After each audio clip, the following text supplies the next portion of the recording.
Welcome back to my channel SG family. জয় শ্রীকৃষ্ণ, রাধে রাধে বলে আজকে সকালটা আমরা অন্যরকমভাবে শুরু করলাম। দেখো, আজকে রবীন্দ্রনাথের জন্মদিন। তো সবাইকে জানাই গুড মর্নিং, শুভ সকাল।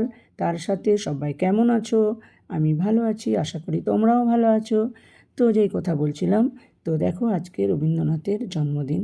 এই দিনটা আমরা সুন্দরভাবে সব জায়গায়, স্কুল, ক্লাব, অনেক জায়গায়, বাড়িতে, অনেক জায়গাতেই আমরা রবীন্দ্রনাথের জন্মদিনটা পালন করে থাকি। রবীন্দ্রনাথের গান, আবৃত্তি, কবিতা সব কিছুর মাধ্যমে আমরা রবীন্দ্রনাথকে স্মরণ করে থাকি। তো সত্যি এই দিনটা এলে খুব ভালো লাগে। চারিপাশে রবীন্দ্রসঙ্গীত শুনতে পাওয়া যায়। স্কুলে, কাছের ক্লাবে, মাঠে, তো বাচ্চারা সবাই অনুষ্ঠান করে, সব স্কুলেতেই এই অনুষ্ঠানটা হয়ে থাকে। আর তো সত্যি এই দিনটা এলে খুব ভালো লাগে। তো এই দিনটাকে উপলক্ষ করে চলো আজকে আমরা সেই পুরনো জায়গায় ফিরে যাই। কেননা তো দেখো আজকের গল্পটা সত্যি মানে কষ্ট নেই, বৃদ্ধাশ্রম আছে, কিন্তু বৃদ্ধাশ্রমে একটা আনন্দ আছে। দেখো, এক বান্ধবী গেল, তো অনেক পুরনো সেই বান্ধবীকে দেখতে পেল বৃদ্ধাশ্রমে। তো ওরা কিন্তু এখন বৃদ্ধাশ্রমে বেশ খুশিতে আছে, সুখে আছে বললেই চলে। যা বাড়িতে মানুষ একাকিত্ব থেকে মুক্তি পেতে ওই বৃদ্ধাশ্রমে যেয়ে উঠেছে নিজেই। তো এই নিয়ে আজকের ঘটনা। তো দেখো, তোমাদেরও ভালো লাগবে, আমার কিন্তু খুব ভালোই লেগেছে। বৃদ্ধাশ্রম মানেই খারাপ না, বৃদ্ধাশ্রমেও ভালো থাকা যায়। যদি বৃদ্ধাশ্রমে মানুষ ভালো থাকতে পারে, তাহলে বৃদ্ধাশ্রম, ঘরে কষ্ট থেকে বৃদ্ধাশ্রমে যেয়ে ভালো থাকা আমার মনে হয় অনেক ভালো।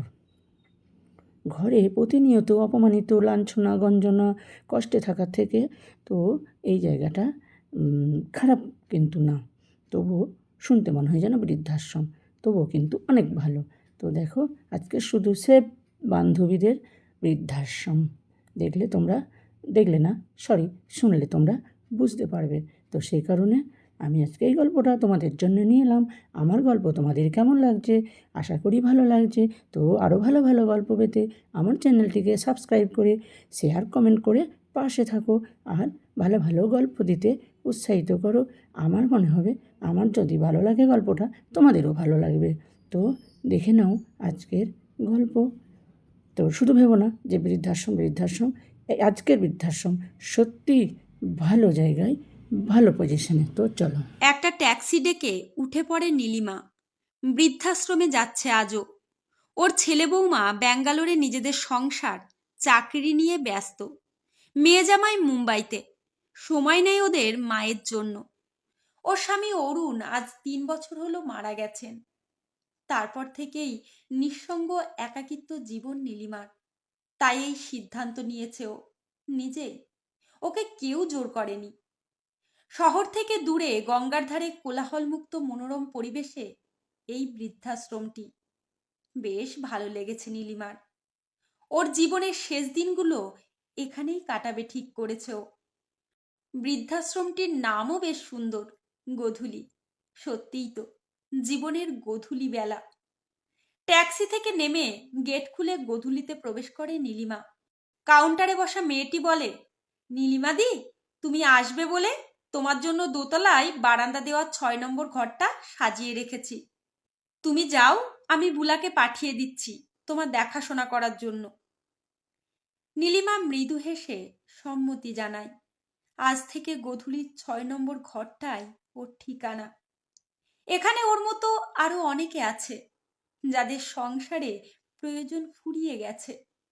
নীলিমা মনে করে তবুও কথা বলতে পারবে, সুখ দুঃখ ভাগ করে নিতে পারবে সবার সাথে। নিঃসঙ্গ একাকিত্ব জীবনের থেকে ঢের ভালো এই বৃদ্ধাশ্রম। জীবনের শেষ মুহূর্তে কেউ না কেউ তো ওর পাশে থাকবেই বৃদ্ধাশ্রমের। এইসব ভাবনায় ওকে আজ এইখানে নিয়ে এসেছে। দোতলার 6 নম্বর ঘরে যাওয়ার সময় হঠাৎই নীলিমার চোখ পড়ল 2 নম্বর ঘরের দিকে। খুব চেনা চেনা মনে হচ্ছে, কিন্তু ঠিক মনে করতে পারছে না ও কোথায় যেন দেখেছে এই মহিলাকে। সেই শান্ত সুন্দর মুখ, বয়সের ছাপ মুছে দিতে পারেনি সৌন্দর্যকে। ডান গালে একটা বড় আঁচিল, কিন্তু কিছুতেই মনে পড়ছে না। পা বাড়িয়েও পিছিয়ে গেল নীলিমা। 6 নম্বরে না গিয়ে ঢুকে পড়ল 2 নম্বর ঘরে। কে তুমি? কি নাম গো তোমার? আমি কি তোমাকে জানি? বলল নীলিমা। চমকে গিয়ে উত্তর দিল সুজাতা। আমি সুজাতা রায়, মধ্যমগ্রাম থেকে এসেছি, কিন্তু তোমাকে তো ঠিক চিনতে পারছি না। শান্ত গলায় বলল সুজাতা। কমলা গার্লস স্কুল, বলল নীলিমা। সুজাতা হ্যাঁ বলতেই জড়িয়ে ধরল নীলিমা ওকে। বলল, সুজাতা, আমি তো নীলিমা, চিনতে পারছিস? আজ কত বছর পর। কান্নার ধরে রাখতে পারল না দুজনে। জীবনের শেষ অধ্যায়ে এসে আজ এইভাবে ওদের দেখা হয়ে যাবে ওরা কোনোদিন স্বপ্নেও ভাবেনি। ক্লাস 10 পাশ করার পর সুজাতার বিয়ে হয়ে গেছিল দিল্লিতে। তখন তো আর এত ফোন ছিল না। আর কোনোদিন খুঁজে পায়নি নীলিমা ওকে। তারপর নীলিমারও বিয়ে হয়ে যায়। সংসার সন্তান সহ ব্যস্ত জীবন নিয়ে দুই বন্ধু ভুলে যায় ওদের বন্ধুত্বকে। আজ আবার স্মৃতিগুলো জীবন্ত হয়ে উঠেছে। আলু কাবলি, ফুচকা, আমের আচার, ঝালমুড়ি সব। হারিয়ে যাওয়া শৈশব যেন ফিরে পেয়েছে কোনো এক ভূতের দেওয়া বরে। ওদের মনেই হচ্ছে না ওরা বৃদ্ধাশ্রমে আছে। মনে হচ্ছে ওরা ফিরে গেছে সেই কমলা স্কার্ট পরে ক্লাসরুমে। ওদের গল্প হাসি শুনে পাশের ঘরের অন্য মহিলারাও এসে গেছে দেখতে। বুলা অবাক হয়ে দেখছে সুজাতা দিকে। অচেনা লাগছে আজ ওকে। প্রায় 1 বছর হলো সুজাতা গোধূলিতে এসেছে। ওর বর মারা যাওয়ার পর ওর অনিচ্ছা সত্ত্বেও ওর ছেলে বৌমা জোর করে এখানে দিয়ে গেছে। কোনো দিন কেউ ওকে ভালো করে হাসতে দেখেনি, শুধু চোখের জল ফেলতে দেখেছে।